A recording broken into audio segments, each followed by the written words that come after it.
Everyone মই মোৰ নতুন ভিডিঅ'লৈ আপোনালোকক আদৰিছোঁ আশা কৰিছোঁ আপোনালোক ভালে আছে মোৰো ভাল বাৰু প্ৰথমতে সকলোকে ৰঙালী বিহুৰ হিয়াভৰা শুভেচ্ছা জ্ঞাপন কৰিলোঁ ৰঙালী বিহুৱে যাতে সকলোৰে জীৱনলৈ সুখ শান্তি কঢ়িয়াই আনক তাৰে কামনা কৰিলোঁ আজি মই লৈ আহিছোঁ আপোনালোকৰ ওচৰলৈ পিঠাৰ ৰেচিপি বলকচোন পিছে দেৰি নকৰি ভিডিঅ'টোলৈ আগবাঢ়ো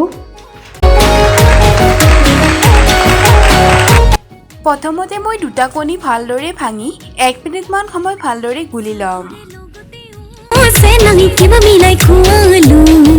এতিয়া আধা কাপ গাখীৰ দি আকৌ ভালদৰে মিক্স কৰি ল'ম ইয়াৰ পিছত এটা বাউলত 2 গিলাচ ময়দা লৈ ল'ম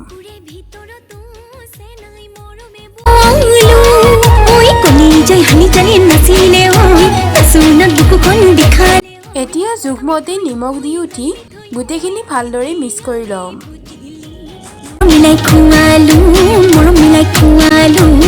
তাৰ পিছত ডাঙৰ চামুচেৰে 3 চামুচ ৰিফাইন তেল দি আকৌ ভালদৰে মিক্স কৰি ল'ম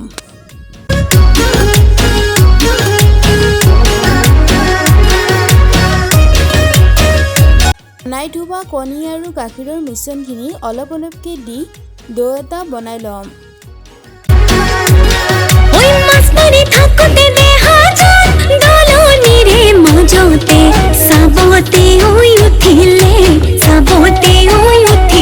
এতিয়া দুখন হাততে ৰিফাইন তেল অলপ লৈ ভালদৰে ডোটোত খানি 5 মিনিটৰ কাৰণে ঢাকি ৰাখি দিম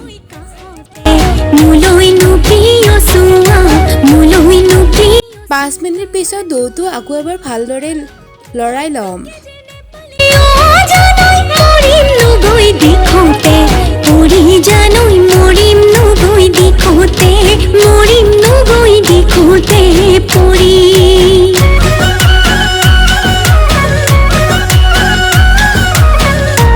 এতিয়া ডোটোৰ পৰা সৰু সৰু লাৰু আকৃতিৰ বনাই লোৱা হ'ল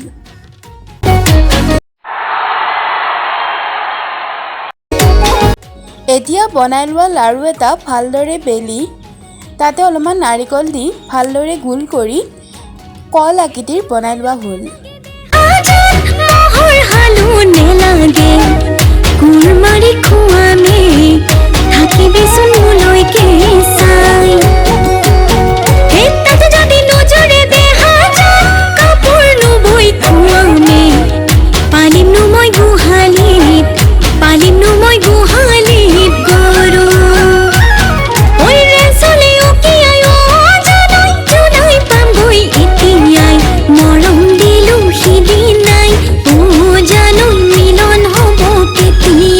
মিলন হব কেতিয়া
কেৰাহী গৰম কৰি লৈ তাত সৰহকৈ ৰিফাইন তেল দি ল'ম।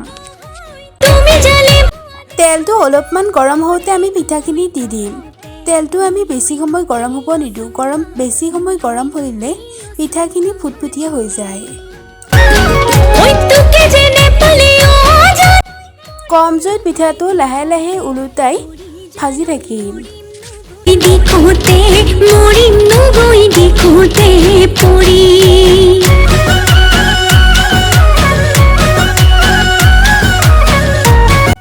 আজি মই বনোৱা কল আৰু ৰঙালাও আকৃতিৰ পিঠাৰ ৰেচিপিটো ৰেডি হৈ গ'ল। মোৰ যদি আজি ভিডিঅ'টো ভাল লাগিল তেতিয়াহ'লে মোৰ চেনেলটো লাইক কৰিব, কমেণ্ট কৰিব আৰু শ্বেয়াৰ কৰিব।